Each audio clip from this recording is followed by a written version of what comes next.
once you wrote me that you talk with people that they discover things, and by that you mean geologists that they discover hydrocarbon plays. Is that right? What I imagine? Yes. So discovery is a very powerful word. Yeah. And I think it gets the attention of most explorers because I think that's why we become geologists usually. How many of these geologists have you deal with or interview? Thousands. Thousands of them? Yes. All of them discovering something interesting? Yes. And what do you do with them? Do you formally interview them, or you make them present something? In which way do you interact with them? So it's both, actually both. It's good to have a construct. When people start talking about a discovery, it brings out their personality. It's a little less than just tell me your philosophy of exploration. What is, in your understanding, the process of discovery? What are some of the commonalities of discovery? So I see that it's very broad, but there are many major discoveries that were found by filling a gap, that there was a concept, a predated construct, if you will, of there are sands on the shelf, there are turbidites, there are sands on the slope, there should be sands down in the basin, in turbidites. And so John Amoruso, one of the great explorers in East Texas, he found a fabulous gas field called Amoruso Field. And his discovery story was that he intuited by a notch in the shelf that there was a inlet for fluid transport of sands down dip. And so he and his colleagues found Amoruso Field. And here's another example. I'm easier giving examples. And so Jim Bob Moffett came and he attended one of the Playmaker events. And so he was describing the Wilcox produces onshore in Louisiana. This we know, it's well established. And now there's been a series of very large discoveries in the deep water in the Wilcox. And so Jim Bob and his team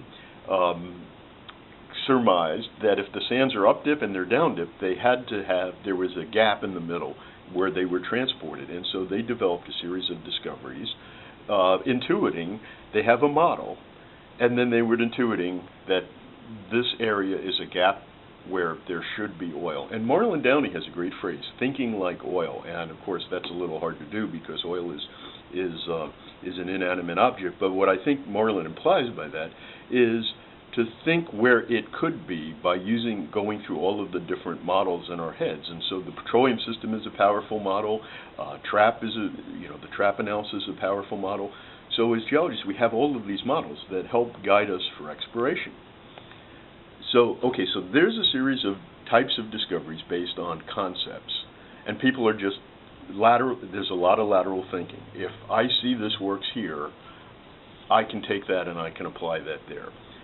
There's another series of discoveries in the unconventional revolution. So we had George Mitchell speaking at one of the HGS Legends programs, and this was in 2000. So that's 15 years ago. And George, this is long before the Barnett Shale is the adopted that it is. And he said that we asked him for what his insights were. What's your advice, George? What do you tell people? He says, I think the most important things yet to come are going to be in the integration of engineering and geology. And for a lot of us at that time, that was pretty revolutionary. So there is another series of discoveries on the integration of geology, engineering, geophysics, where there was people recognized the potential for hydrocarbons, but they didn't know how to get it. So there's a whole series of technological breakthroughs that have enabled. So there's people the people that they make the discoveries, do they work for themselves or are they employees? So in the 1950s, 60s, and 70s, and talking to some of the greats. So Daniel, you and I had a chance to visit with Marlon Downey, where he talks about the research labs the golden days of Shell and ExxonMobil and Chevron and Marathon having these incredible research labs, there's been quite a shift. A lot of the discoveries, there's been a democratization of information because of the internet. And because there used to be the Seven Sisters, where information was tightly held by high priests, if you will. They could speak to the gods. They had all of the information. Now it's the 700,000 sisters. The information is out there. And so one of the amazing, powerful things is that people telling their stories, the information is out there for anyone. So the creativity we're seeing in a lot of the discoveries that are being talked about in these new programs, the independents are really the ones that are going out. Is it maybe because the majors, they don't risk as much now? The majors are driven. So as we know in the U.S., it's a very profit-driven system with quarterly reporting and shareholders. The majors need continuous results. And so one of the ways they can accomplish that is to buy good ideas. So we saw, I think it's a really interesting thing that Exxon bought XTO. XTO was a nimble, go-get-'em, unconventional player. And more importantly, it wasn't just that they had assets, but they had people that had the skills. So there was a plug and play. So I think the big companies are acquiring these high-powered individuals who are creative explorers, and they're acquiring the assets because it's a scale thing. For the big companies, they need the big results. But a lot of the risk-taking is done by the little guys, and it makes it really exciting. And the little guys, what is the trigger that makes them discover? Well, I'm big on the hero journey, so I think it's the glory.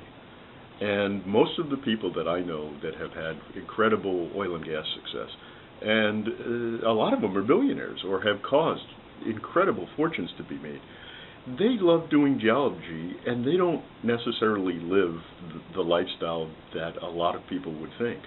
They're in it for the glory, to solve the problems, and to be recognized.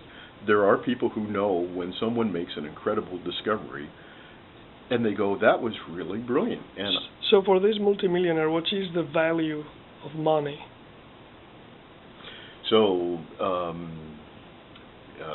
I would say the ability to continue to explore.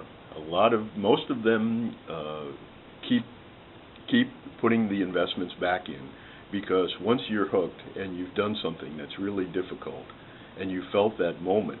There's a great book by Ruth Sheldon Knowles, The Gamblers, The Greatest Gamblers, and it tells how explorers, and I believe this is what drives a lot of geologists, they want to figure out something really hard, and the Earth is very difficult, and things in the subsurface are so obfuscated by layers and layers, and signal to noise degrades, and you have time, the fourth dimension, you're trying to interpret migration.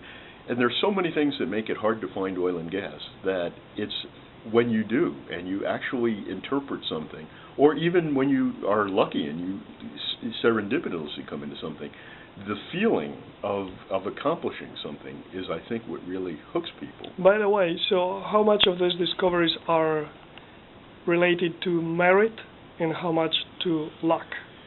So, in large statistical populations, there is going to be luck. But in talking to some people that I greatly admire, like Marlon Downey, Marlon says if you want to succeed repeatedly in the energy business, it's all about skill, it's all about the process, it's all about talent. If you believe that luck is what matters, then don't hire trained geologists. Go hire someone who won the lottery. So I believe luck is a byproduct of statistics.